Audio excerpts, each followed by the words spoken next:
Holbæk, da der kommer en alvorlig radiomelding.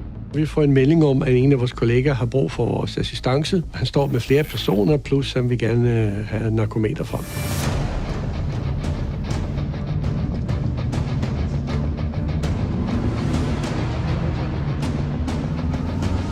Når der står en af kollegaerne alene med flere personer omkring et køretøj, hvor der også kan være tale om narkokørsel, så er det rart, at vi får nogle flere hænder derude for ligesom lidt styr på, hvad der foregår.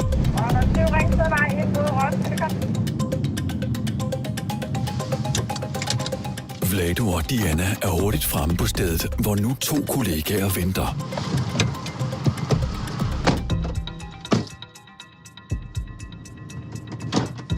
Nej. Nå, vi starter med dig. Skal du lige komme til mig en gang? De er alle sammen kendt med stikvåben imod. Ja.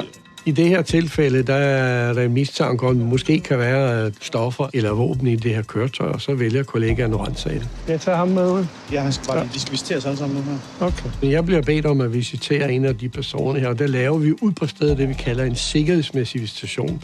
Det vil sige, vi kigger lige i lommer af det ydre beklædning. Vi laver ikke sådan en bundvisitation.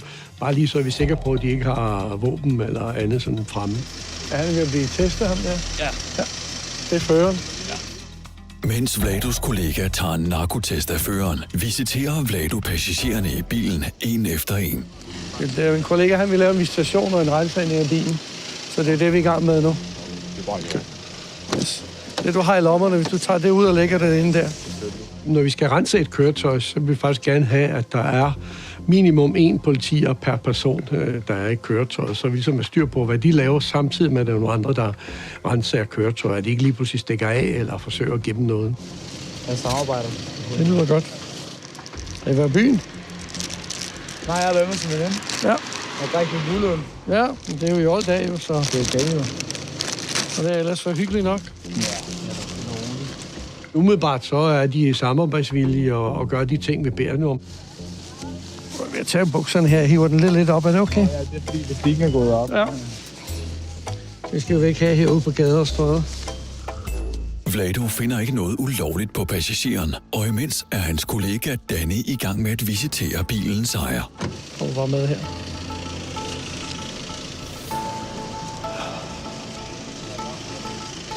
Du bare venter her. Og det viser sig, at Danny havde ret i sin mistanke om ulovligheder. Der ligger kniv inde i bilen. Okay. Har du plus på den så, eller hvad? Ja. Når vi finder en kniv i en jakke, så skal vi jo finde ud af, hvem der ejer jakken. Ved du det? Det ved jeg sgu ikke. Det ved jeg ikke. Det er ikke din? Nej. Okay. Det er ikke min. Som udgangspunkt må du ikke køre rundt med en kniv. Der er nogle anerkendelsesværdige formål. Det er for eksempel, hvis man arbejder med et eller andet håndværker og er på vej til og fra arbejde, på vej ud at fiske og på vej hjem igen, må du også gerne have en kniv i bilen med dig. Så det skal være et anerkendelsesværdigt formål. Det er den der røde jakke. Det ved jeg ikke. Det var der, hvor du sad. Det er ikke min, jeg er en af dem der. Det er du sikker på? Ja, 100% sikker på. Altid 100%. Så kan man ikke være mere sikker. Det er jo. Altså her er det helt klart ved siden af. Det er unge mænd i en bil en fredag aften på vej i byen. Der er slet ikke noget anerkendelsesværdigt for en kniv, så det er en klar overtrædelse af våbenlov. Det er din jakke, men det er ikke din kniv. Ja, den. Okay. Så der er bundet i din jakke. Og du vidste, den var i din jakke. Så det skoene engang. I den her situation, hvor vi finder en kniv i en bil, så er vi selvfølgelig interesseret i, om der er andre ting i. Så derfor så er der nogle af kollegaerne, der laver en rensagning af bilen. Mens Diana renser bilen og narkotesten kører, visiterer Vlado føreren. Så vi vender det rundt til det. Har du noget i lommerne? Der er ikke mere i lommerne? Nej. Jeg har nogle ting i lommen, men ikke noget lov. Nej. Og så er der svar på narkotesten. Danny, føreren han er positiv, så han skal være blodprøve af. Super. Det er ikke ham. Det er ikke ham. Nej, det er ham, der sidder i bilen. Har du vist ham? Ja. Var der noget på? Nej. Og samtidig finder Diana noget usædvanligt under sin ransagning af bilen. Hvorfor har I en vægtbrænding? Det er bare en, de bare er hash med, eller sådan noget. Det var.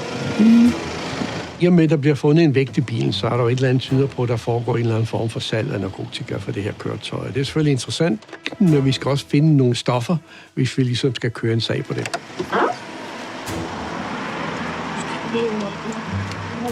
Men Diana finder ikke stoffer i bilen.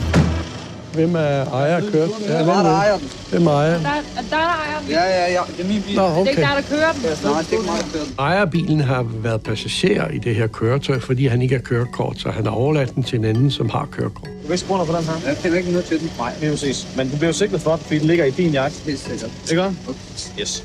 Selvom han siger, at det ikke er hans kniv, så ligger han altså hans jakke. Og der er helt klart vores holdning, jamen, så er det hans. Det er hans jakke, og det er den, vi kører sagen på. Er der nogen af dem, der er i stand til at køre bil? Nej. Så skal jeg nok lige parkere den. Og han må heller ikke køre bil, ham der er. Prøv lige at kigge på mig. Ja. Du lige stiller dig... Ja, lige præcis. Stille lige om bag bilen her, ja. Og så bliver bare på mig. Nej, du må også smile, hvis du vil. Træk lidt ned, så jeg kan se dit ansigt. Og nu har Vladus kollega også fundet en masse kontanter. Mange kontanter sammenholdt med, at man har vægt i bilen, så er der noget, der tyder på, at man sælger narko. Ganske enkelt. Det understøtter også den her mistanke, og det er en af grunden til, at der også bliver foretaget rensagning af bilen. Og det kommer ud af bilen, ja. Og så får du lov til at kigge på det, og så kigger min kollega på, tæller dem. Og din kammerat kan også få lov til at kigge på, så du kan se, at jeg ikke tager nogen af dem, ikke? Hvis der er mange kontanter med i bilen, så har vi jo mulighed for at finde ud af, om man skylder nogle penge til det offentlige, og hvis man gør det, så kan vi lave udlæg i de her kontanter. Eller hvad, jeg vil bunker først, når jeg ved, hvad der er hver slags. Ja, det er okay. Jeg tænker godt, du selv kan nå at sortere dem igen bagefter, Ja. hvis du skal have dem. I alt bliver der fundet 6.600 kroner i kontanter hos ejeren af bilen. Nu siger jeg bare til dig. Det der med at gå og hæve pengene, det gør bare lige pludselig for dig, at vi har dem alle sammen. Og det ved du også godt. Der er et beløb, som ligesom angiver, hvor mange kontanter kan man sådan lovligt køre med, hvis man ikke ligesom kan forklare, hvor de stammer fra, og det holder vi os så nogenlunde til. Det er et præcedens, der er dannet igennem forskellige domme. Det er sådan, at du kan få lov til at beholde omkring 5600. Ja, det du skal have, fordi de dater tilbage i måneden. Så du tager en tus? Nej, når det ikke er mere, vi tager, så har jeg aftalt med min chef, at vi lader det beholde pengene i dag. Den anden tager vi jo i retten, den med kniven. Det ved du også godt. Ja. Yes. Og så er det sådan, for alle sammen nu her, som vi er færdige om lidt, så skal I til hjem. Ja. Fordi når man bliver fundet med en kniv, og at du i forvejen har opholdsforbud nede i byen, så bliver I bortvist for alt, hvad der hedder udendørs aktivitet i Holbæk for resten af natten. Er I med på det? Alle sammen. Ja. Så bliver I truffet ude på gaden i aften, så bliver I anholdt. Politiet har mulighed efter politilov for at bortvise personer fra visse dele af byen. Og her har vi altså et køretøj, der har fundet en vægt, der er noget, der indikerer, der foregår noget narkosalg, der har fundet en kniv. Der har vi mulighed for at sige, at I skal ikke i byen i aften, fordi at, de kan være med til at sælge narkotika derinde. Og så kommer der nogen, der kan køre bilen hjem. Har du kørekort med? Hvad? Det er dig, der skal køre. Ja, tak. Ja, skal du lige herover, så jeg lige kan kigge på dig?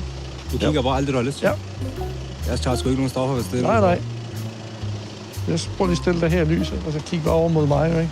Og lige følge nøglen med øjnene her, uden at dreje hovedet. Ja, du skal ikke dreje hovedet. Nej, lidt ud. Jeg drejer en lille smule. Prøv at holde hovedet stille. Okay, bare øjnene. Når der kommer en, der skal af en bil, så tjekker jeg selvfølgelig, at pågældende har kørekort, der ikke er påvirket. Ellers så får de selvfølgelig ikke bilnøglerne. Vlado lader den nyankomne fører overtage bilnøglerne, mens den tidligere fører bliver kørt til blodprøveudtagning på sygehuset.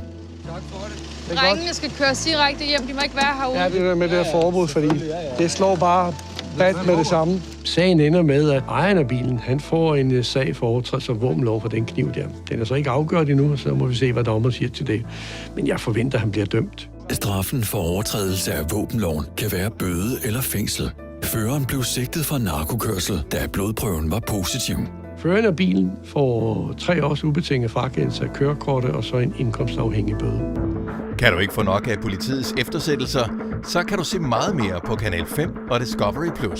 Og husk, du kan abonnere på vores YouTube-kanal, hvis du vil se flere videoer som denne.